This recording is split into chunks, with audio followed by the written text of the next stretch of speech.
Well, good day, geometry class. Hey, this is going to be the second lesson for chapter 12.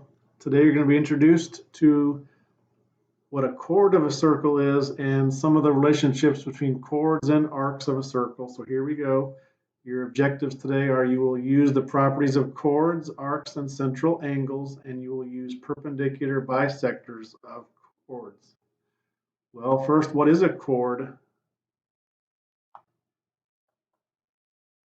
What we mean by a chord of a circle is it is a segment that has each of its endpoints on a circle.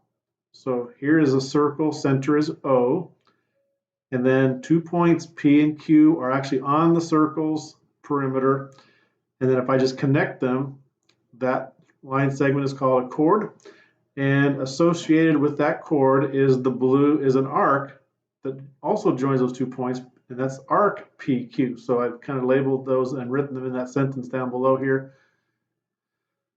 The segment PQ is the chord, and then the related arc is the arc PQ. Notice we are using the arc symbol there again. Okay, so a couple of relationships right away that we're going to discuss in relation to chords.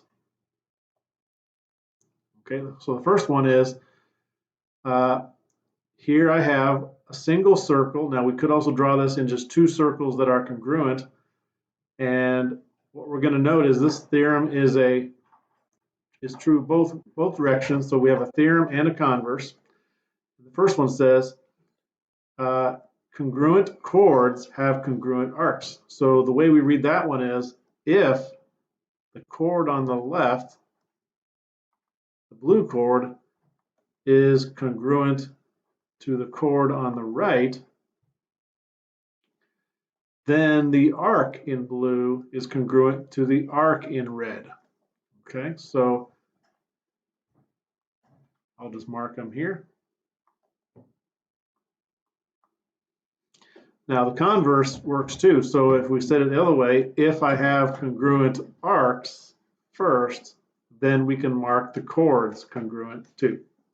Okay, so it works both ways. So that's why there's a theorem and a converse. If the chords are congruent, then the associated arcs are congruent. And it works in reverse. If the arcs are congruent, then the chords forming those arcs are congruent too. Okay, so the first couple of problems are just asking you, what can you conclude based on some given information? So the first one is you have two circles. Now there's two different circles, but it does say they are congruent circles, and that means that the radius of each circle is the same. So I'm going to go ahead and mark the congruent radius here. Okay. It also says the chord BC is congruent to the chord DF. So I'm going to go ahead and mark the congruent chords. It says, what can you conclude? We can conclude a couple things. First, if these two chords are congruent, then we can conclude the arcs are congruent. So we can conclude the arc BC is congruent to the arc DF. Now, look at the two triangles. You can conclude a lot more than that just about the triangles, because look at that. These two triangles are congruent because the three sides of this triangle match the three sides of this one. So you can conclude a lot more. Angle BOC, for example, will match DPF.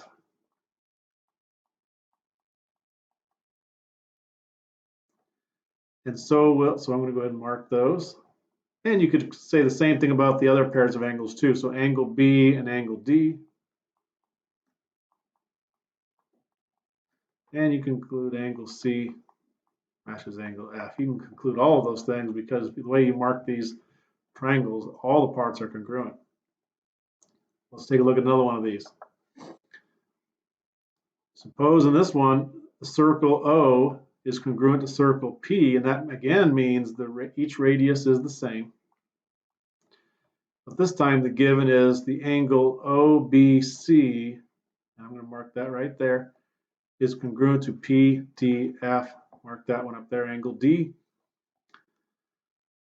How can you show angle O is congruent to angle P? We're trying to prove that the central angle of this circle here is the same as the central angle here. Well, here's how I would think about it. The way I see it, each of these triangles is an isosceles triangle, right? Because each one has two sides that are each a radius. And so we've learned in the past, if I have an isosceles triangle, the two base angles are congruent. So in the first triangle, the two base angles would be angle B and angle C. And in this one, angle D and F. So I can mark those congruent. And now I think we just have congruent triangles, don't we? Because you could use things like angle, angle, side, angle, angle, side. And once we have congruent triangles, we can mark any other part congruent, including the angle that I want to prove, angle O and angle P. Okay? So we first prove that the triangles are congruent.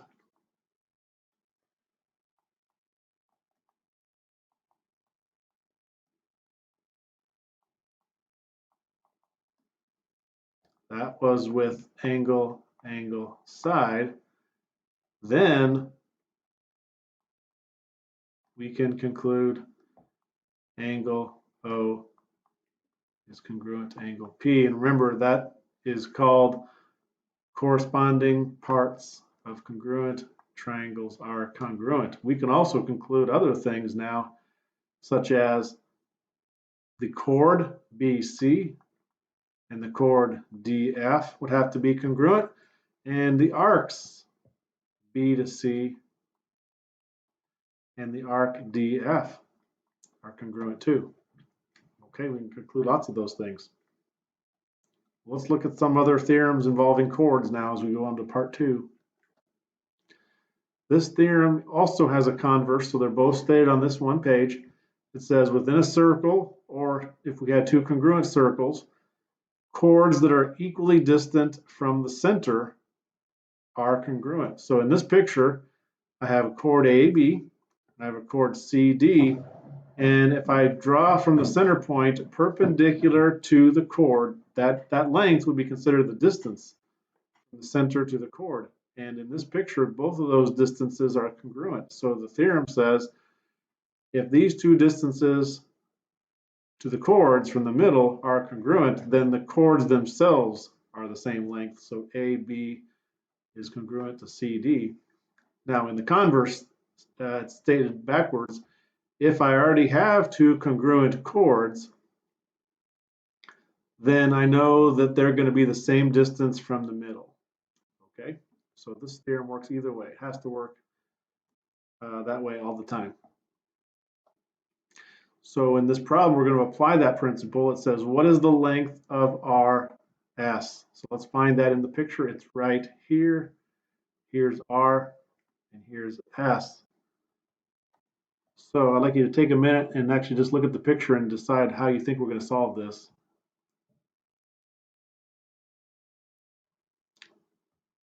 Okay, well, what we learned in the previous screen was if two chords are the same distance from the middle, then they're going to be congruent. And that's what I have right here, isn't it? Because segment O to Q is a distance, and also from O to this point here that's not named, we can name it T maybe. Those are both 9, and they're both marked perpendicular to the chords, which means those are the distances to the chords. So what we know now is that chord RS is going to be congruent to the chord PR. So all we really have to know is how long PR is. I'm going to ask you again to just maybe to pause the video and look at that picture. How do you figure out how long it is from P to R? Okay, well, the way I see it, P to Q is marked congruent to QR, and PQ is 12.5, which means QR is also 12.5.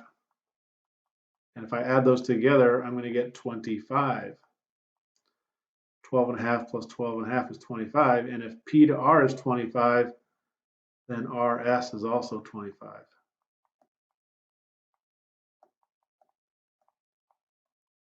Okay, so the big hint was the fact that these two distances from the center to the chords were both the same. If they had been different, then we wouldn't have been able to tell.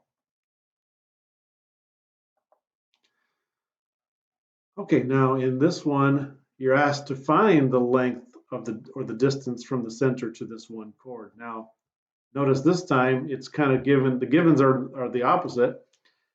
These two chords are the same length. This one is 18 and 18 added together, which is 36, and this length over here is 36. Okay, so the theorem in reverse says if two chords are congruent, the distance from each one to the center is congruent. So therefore, just there's no calculation to do here. If these two chords are congruent, then 16 is the same in both directions. So x has to be 16. There's no calculation needed here. Okay, and finally, what we have here is a theorem relating diameters in chords. In this case, a diameter is perpendicular to a chord. It says if a circle, in a circle, if a diameter is perpendicular to a chord, then it's going to bisect the chord and the arc. So here's what we know. Here's a diameter AB. Notice it goes straight through the middle and across the circle. And it is perpendicular to the chord CD. Notice the right angle. Okay, and so this is the given. The conclusion is two parts. This diameter cuts the chord in half, so now from E to C is the same as it is from E to D, so these two congruent marks. And the arc A to C along the circle is congruent to the arc from A to D, so notice the tick marks on the arc. Okay, and this is all because the right angle formed between the diameter and the chord. Okay, and then the last one here, in a circle, if the diameter bisects the chord, then it is perpendicular to the chord. Okay, so this is the reverse of last time. So if we have a diameter and we notice that it goes to the very middle of this chord, notice the congruent marks, you can then conclude that this is a perpendicular intersection here. The chord and the diameter are perpendicular then. Okay.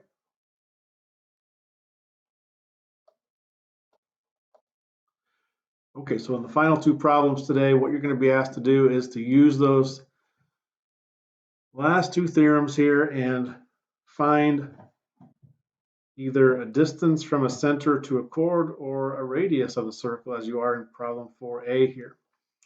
So the given is, here's a chord L to M.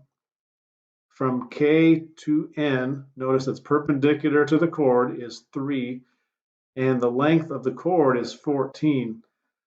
The previous theorem says if this segment is perpendicular to the chord, it cuts it in half, which means from N to L has to be 7.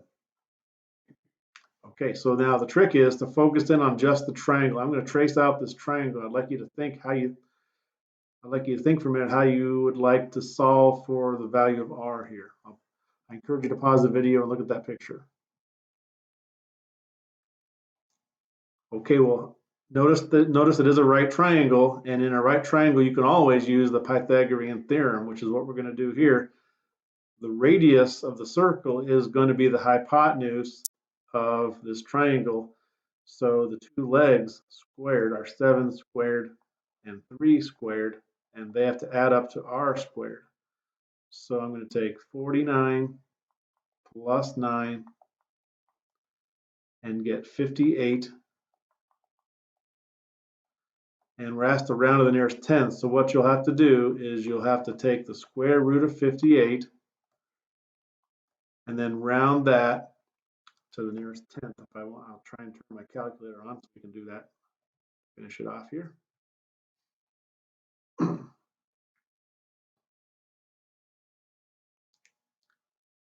give it a minute.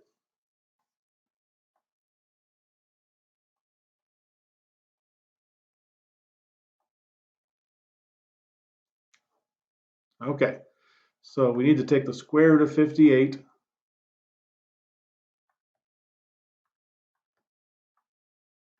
to the nearest tenth. We would, of course, call that 7.6. Okay.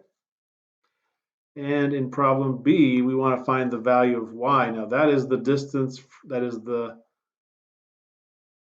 distance from B to C. Now the clue here is C is looking like it's dividing this chord in half, isn't it? Because from C to A is 11 and so is C to F. So the last theorem noted that if a diameter, well in this case CB is part of a diameter, if it cuts the chord in half, it's going to be perpendicular to the chord. So you can go ahead and put a right angle there, according to the last theorem. And what you can also do is take this radius BE and imagine just swinging it around until it gets to A. So I'm actually going to just draw in another radius right there because I want to make use of this right triangle again.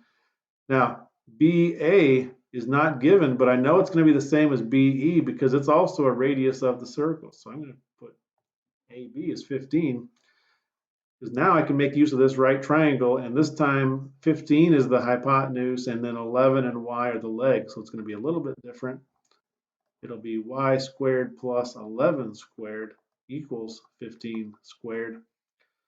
And so y squared plus 121 equal, let's do 15 squared, 225. And then we have to do 225 minus 121. Get 104. So y squared equals 104. And so finally we will need to take the square root. This should be just barely bigger than 10, right? So square root 104. We'll call it 10.2.